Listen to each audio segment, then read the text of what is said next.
Market masters में आज हमारे साथ कार्यक्रम में शामिल हो रहे हैं goindiastocks.com के फाउंडर राकेश अरोड़ा साहब, जो कि इस कंपनी के मैनेजिंग पार्टनर हैं। साथ ही आप मकवारी जैसी दिग्गज विदेशी ब्रोकरेज संस्थान में लंबे समय तक हेड ऑफ रिसर्च के पद पर काम कर चुके हैं। आपने बनारस हिंदू यूनिवर्सिटी से बीटेक में ग्रेजुएशन किया है।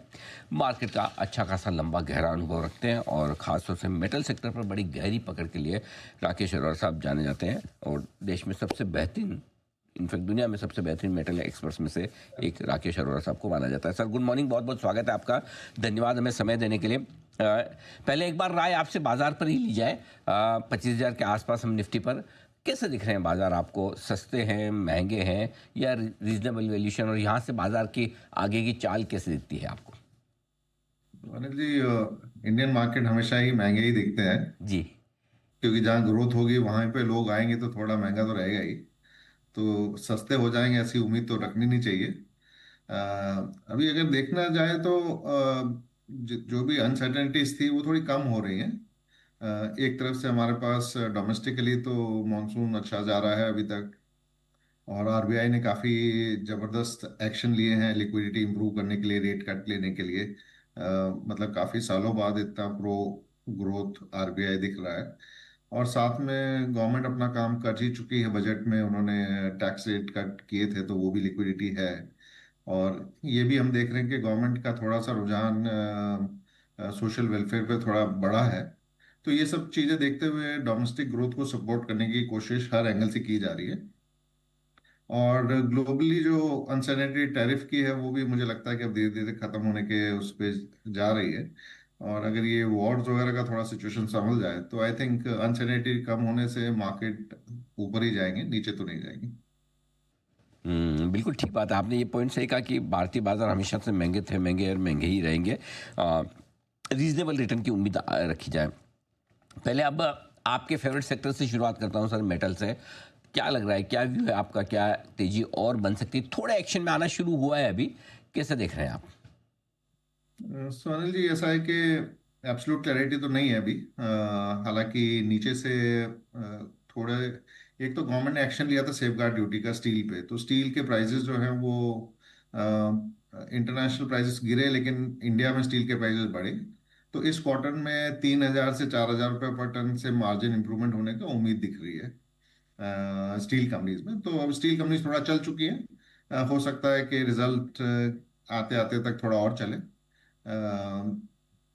आगे जाके उसमें एक डिफरेंशिएशन आने का उम्मीद है, क्योंकि आगे अगर तेजी स्टील में बनी रहनी है तो चाइना को प्रोडक्शन कट करना होगा, जिसकी कुछ खबरें अभी आनी स्टार्ट हुई है।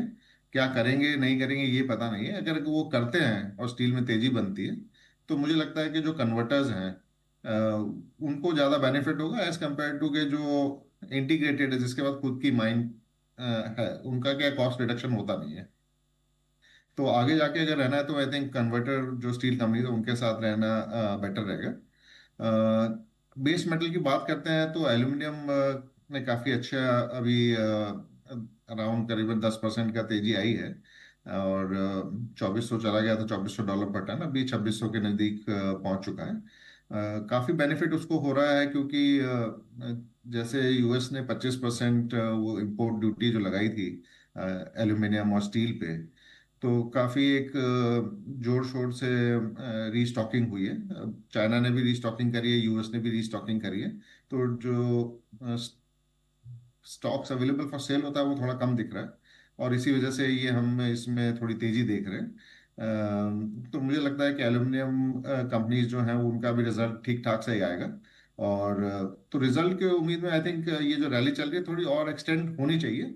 बट लॉन्गर टर्म एकदम क्लैरिटी अभी मेटल में नहीं है। जिनके पास है वो थोड़ा बना रह सकते हैं, बट रिजल्ट्स के आसपास फिर वापस से रिवैल्यूएट करेंगे। बिल्कुल। तो ये मेटल शेयर पर, और मेटल में क्या क्या कुछ आपको पसंद है? स्टील या फिर दूसरे मेटल शेयर? कैसे आप देख रहे हैं? कोई अलग अलग स्पेस में कोई विशेष आपकी राय मेटल शेयरों को लेकर? अनिल जी, जैसे अपन पहले भी डिस्कस करते आ रहे हैं कि रिन्यूएबल एक थीम है जो चलेगी। हालांकि यूएस ने भी उसमें एक थोड़ा सा रुकावटें डाल दी अपनी कंट्री में, but generally I think renewable theme को रोकना थोड़ा मुश्किल रहेगा। तो उसमें बेस मेटल्स के लिए काफ़ी डिमांड जनरेट होती है। तो हम देख रहे हैं कि कॉपर पहली बार $10,000 के ऊपर जाके थोड़ा सा टिका है, और काफी सब्स्टिट्यूशन एल्यूमिनियम में भी दिखाई दे रहा है। तो लॉन्गर टर्म थीम तो बेस मेटल ही है। बट स्टील के लिए जैसा मैं कह रहा था, सेफ गार्ड ड्यूटी की वजह से काफी मार्जिन एक्सपांशन आ रहा है क्वार्टर ऑन क्वार्टर। तो अभी तो दोनों ही चलेंगे, लेकिन अगर लॉन्ग टर्म किसी को रखना है तो आई थिंक बेस मेटल पे फोकस करेंगे तो बेटर रहेगा।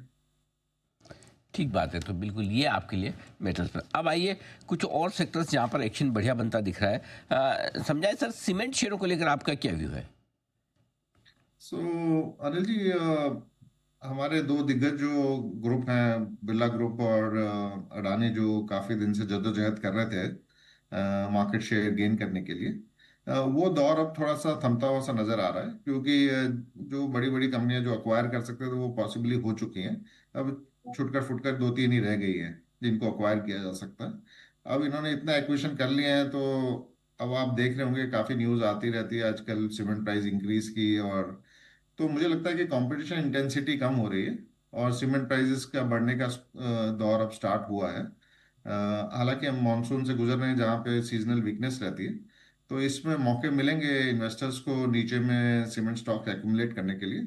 आगे के 2-3 साल काफी अच्छे दिखाई दे रहे हैं। ओके, ये आपके लिए अच्छा मौका बन सकता है। और बताएं सर, इसके अलावा कहाँ आपको लगता है कि बाजार में इन्वेस्टमेंट के अभी मौके दिखते हैं, जहाँ आपको लगता है कि वैल्यूएशन रीजनेबल है, अभी भी पैसा लगाया जा सकता है? तो अनिल जी, ऐसा है कि अगर अपन बाजार की बात करते हैं तो पहले तो काफी सेक्टर रोटेशन वगैरह होता दिख रहा था, बट ये रैली के बाद कुछ सेक्टर रोटेशन जैसा कुछ दिखाई नहीं दे रहा है। हालांकि फाइनेंशियल सेक्टर अभी भी फेवरेट बना हुआ है, मतलब बहुत सपोर्ट मिला है ग्रोथ के लिए।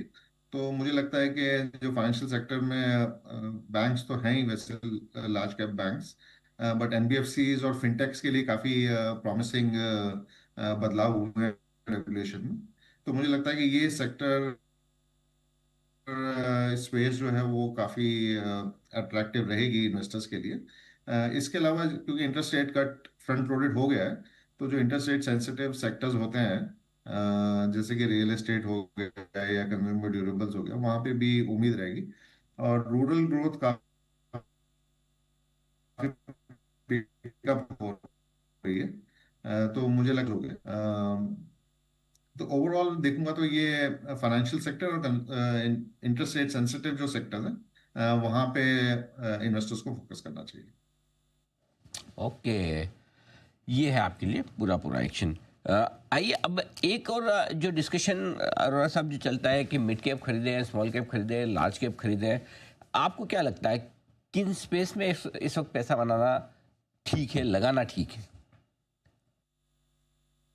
तो अनिल जी, अगर मैं देख रहा हूँ कि जो स्मॉल कैप की अंडर परफॉर्मेंस आई है पिछले 12 महीने में, उसके बाद स्मॉल कैप में काफी अपॉर्चुनिटीज डेवलप होती जा रही है।